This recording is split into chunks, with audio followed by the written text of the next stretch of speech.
Alam mo bang hindi mo na kailangan pang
ng screen nyo, dito maghahanap tayo. So, all you have to do is to type snip, kahit snip lang, lalabas yon.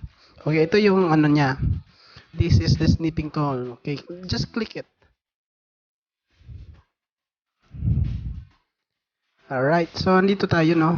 Kung nahihirapan kayong hanapin ito, pwede na rin nyo itong ilagay dito sa baba or parang add to taskbar. This is taskbar. Diyan, para anytime na gagamitin nyo is madali nyo lang hanapin. But, for this purpose, tutorial natin is to find out kung ano or paano siya gamitin. Okay, so here, click natin yung new. Okay, so as you can see, parang nag-light up or nag-fade yung screen ko. Example dito sa ito yung portion na gusto ko. Alright, yan lang yung gusto ko. Hindi ko kailangan kunin yung buong screen. Okay, so kung mag-new ka naman, example, no, most of the time gumagamit tayo or kumukuha tayo ng image mula sa YouTube. Let's say YouTube. Paano ba dito? Let's say ito. May portion lang tayo sa YouTube na gusto nating kunin. Okay, using that snipping tool, click new, then just drag this area.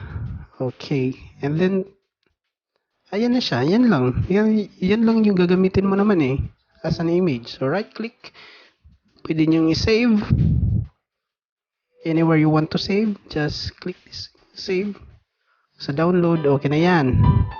Okay, pwede rin kung diretsuhan yung gamit nyo, right click, copy. Then punta kayo sa Word, copy nyo lang siya dito. Okay. Control V.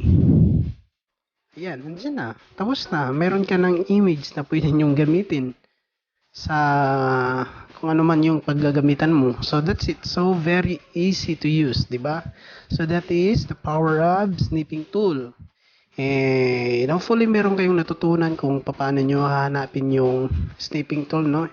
And salamat sa panonood, and lagi po kayong mag-abang sa new video na i-release natin for new tutorial, especially sa mga gustong matuto paano gamitin yung sarili nilang computer or laptop, especially sa mga teacher. Thank you so much for watching.